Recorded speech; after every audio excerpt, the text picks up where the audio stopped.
Hey guys, welcome back. I have for you guys another foundation review. This is the NYX Total Control Drop Foundation. As you can see here. So this here, you're able to get light to full coverage, and it just really depends how many drops you put on there. So let's go ahead and go on to the Ulta's website because that's where I purchased this from. Let's go on to their website and just get a little bit more information on this foundation. Alrighty guys, so we're here on the Ulta website, and again, this is the NYX Cosmetics Total Control Drop Foundation. It retails for $13.99 for 0.43 ounces. There are 16 shades in total, with the lightest being Alabaster and the deepest being Mocha. I feel like this is more like a like for medium, because I do see a bunch of like medium tones in here. So this is supposed to be a sheer to full coverage foundation, depending how many drops you do apply. Let's see here. So it's basically it's a matte finish, and it's supposed to be nice and velvety. And the way you use this is you want to add your drops, whether it be sheer or full coverage, whatever you desire. You want to go ahead and apply and blend this using the Total Control Drop Foundation brush, but I'm just going to be using a regular brush. So there's that. Again, I'll go ahead and link this down below if you want to go ahead and come check this out. Alrighty guys, so I got mine in the color beige, and there was like a link on there to the NYX website just to help you get your shade, so I will link that down below if you are interested in looking at that. So on the box here it does say shake well, so let's go ahead and shake this, and this is super liquidy. You can hear that there. So this is what the bottle looks like. It has the little dropper here.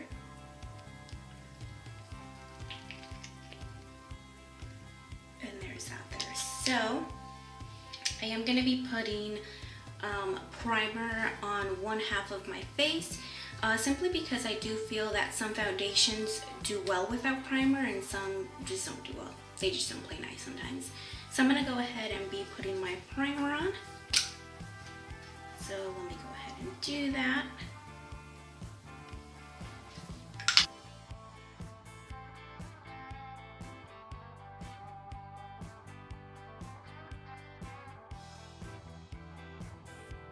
I recently did a review on the primers. If you do want to check that out, I'll leave a card up here, and I'll leave a link down in the description box below if you want to go ahead and check that out.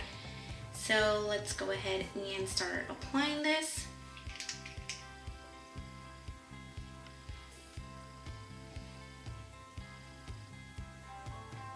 So it's, as you can see here, it's like super runny.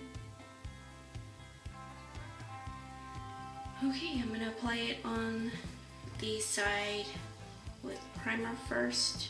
That was 1 drop, 2 drops with this.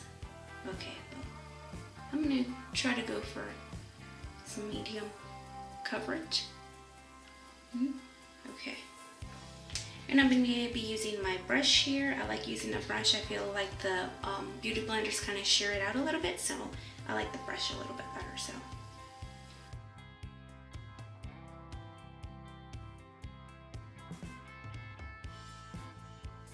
there's one side, and this is looking like a light coverage so far.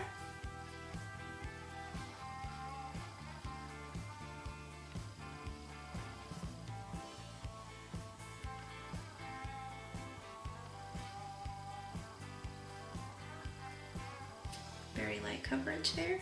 I'm going to go ahead and do the other side, but you can definitely see a difference from the right side to the left side.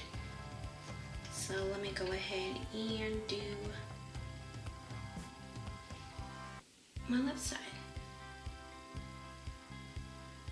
I did do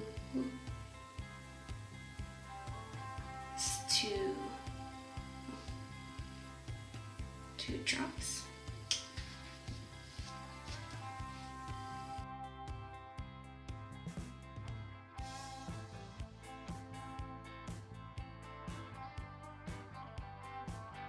Okay, so there it is. Oh, the sun. Oh, let me see. Got the under eye.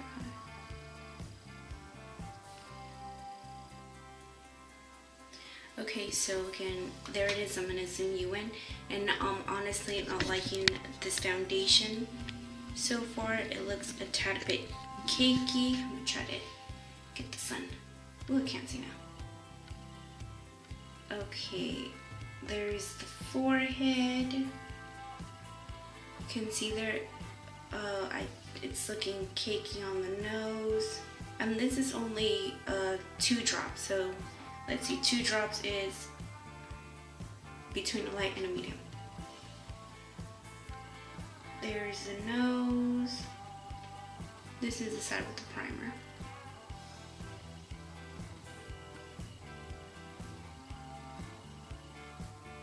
Let me pull the blinds down a little bit. Hold on, guys. Let me pull the blinds down. Okay. Trying to get the sun at a good angle, but let's go back in.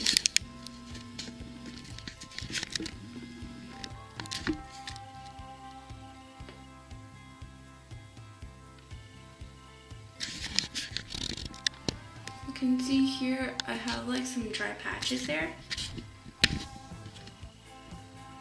And I feel like it's very, like, it's clinging on them.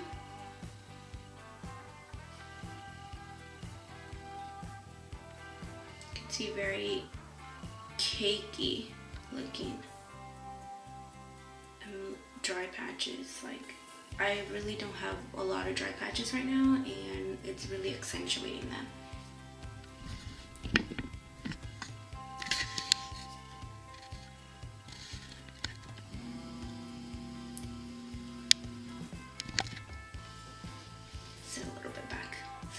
Okay, so I'm just gonna try to build this up a little bit more to see if it builds up well and all that. Again, this is like light coverage, so let's go ahead and just put some drops on.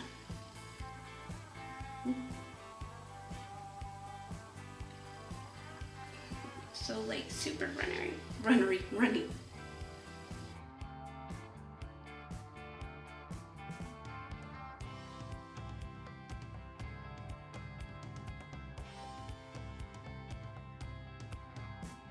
So there's another layer of foundation, and I just feel like it sits on top of the skin. It doesn't really like sink in there, so it's looking very, very cakey and just nasty. See the nose here?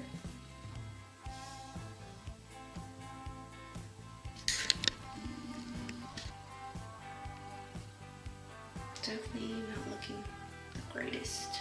I'm gonna grab my beauty blender to see if that helps any like a little bit at least, and I'll do it on the other side of the face. So just give me 1 second. I will be right back. Okay, guys, I'm back. My beauty blender, and I'm just gonna try to just help this foundation.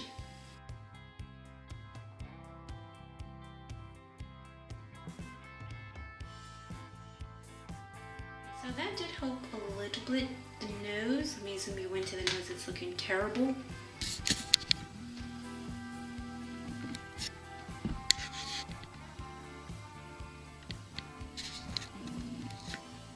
You can see like very like dry looking in there.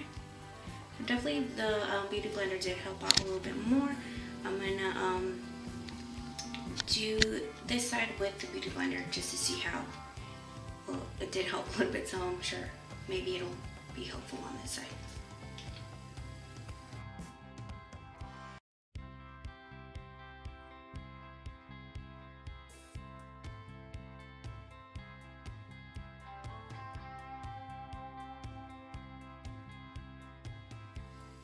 Okay, so the beauty blender definitely did help out a little bit more, but I feel like it's still not sitting well on the pores. Just trying to get the best lighting here. You can see here, not looking nice on the pores, and definitely looking cakey on the chin and the mouth area.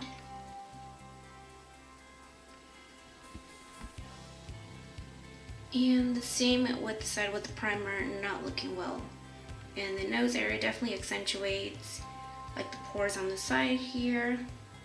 Other than that, it's looking okay. Let me just zoom you back out.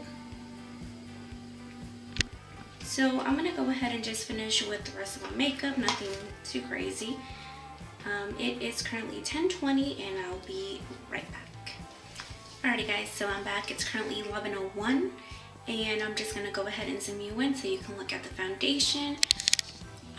Honestly, I'm not liking this foundation right now. You can see the nose here. It's just nasty. It's just really accentuating the pores, and it's just really looking a little bit on the cakey side. And then I like a nasty looking dry patch like right here. Definitely looking cakey on the mouth area, not liking that at all, especially the nose. Not something that you would want your foundation to look nice on your nose, right on your pores. And definitely don't place this under your eyes. As you can see here, like it's settled in my creases of my eyes here, so it's really accentuating that. It's really not looking that good at all. Forehead looks pretty good, but other than that, my major issues is with the nose and then like some dry patches and looking very cakey on the mouth area as well. So I will go ahead and check back with you guys in the nighttime just to give my final thoughts on the foundation, and if I do need to blot during the day, I'll go ahead and do that on camera. And if I do, I'll let you know about how many hours from the time I apply the foundation to blotting time, just to see what the span is. And I do have very oily skin, so I'll see you guys later. Bye. Hey guys, so this is the check-in for the night. It is currently 8:10, so I've had this foundation for a little bit over 9 hours, and as you can see here, I'm a little bit on the oily side, but really not that bad. I don't know if it has any oil controller or anything like that, but it's really not that bad at all. As you can see here, I'm mostly just oily in the T-zone, so I'm just gonna go ahead and blot really quick and I will be right back. Okay, so I'm done blotting the face and I'm just gonna go ahead and zoom you in. Again, the forehead still looks okay. Again, the only main problems that I did have with this foundation, as you can see here, is the nose pores. It just really settles in there and they look like clogged, like just clogged, and definitely not looking nice in the nose area. Cheeks are looking fine, and again, problem that I did have earlier was the mouth region. As you can see here, it looks just very cakey and just, it looks like dry patches, and that's I don't like that. It looks really dry, and I don't normally look like that with any other foundation, so definitely that's my biggest concerns here. And again, the fine lines, or your lines here, definitely settles in there, and that's not something that I personally like because in a foundation. So unfortunately, I do not like this foundation. I think if you have dry skin, I don't think this is going to work out for you, simply because the little dry patches that I had, it really accentuates them. So again, definitely no for me. I'm going to be returning this foundation. And I also do want to note that in their website, it does say to use a brush. I wouldn't use a brush. I felt like it was more difficult to apply with it, and you got a little bit more of a streaky sort of application. So I definitely would suggest to use a sponge, a beauty blender, your Real Technique sponge, any sponge that you might have. It definitely did a way better job with the application as well. I think it's a little bit on the messy side. When I was applying some, I accidentally got some in my chest because it just like boom, just fell off. So That's really basically about it. Let me know if I missed anything. If you would like me to do a review on a specific foundation, just let me know down below in the comments section. And thank you guys so much for watching, and I will see you guys in my next video. Bye!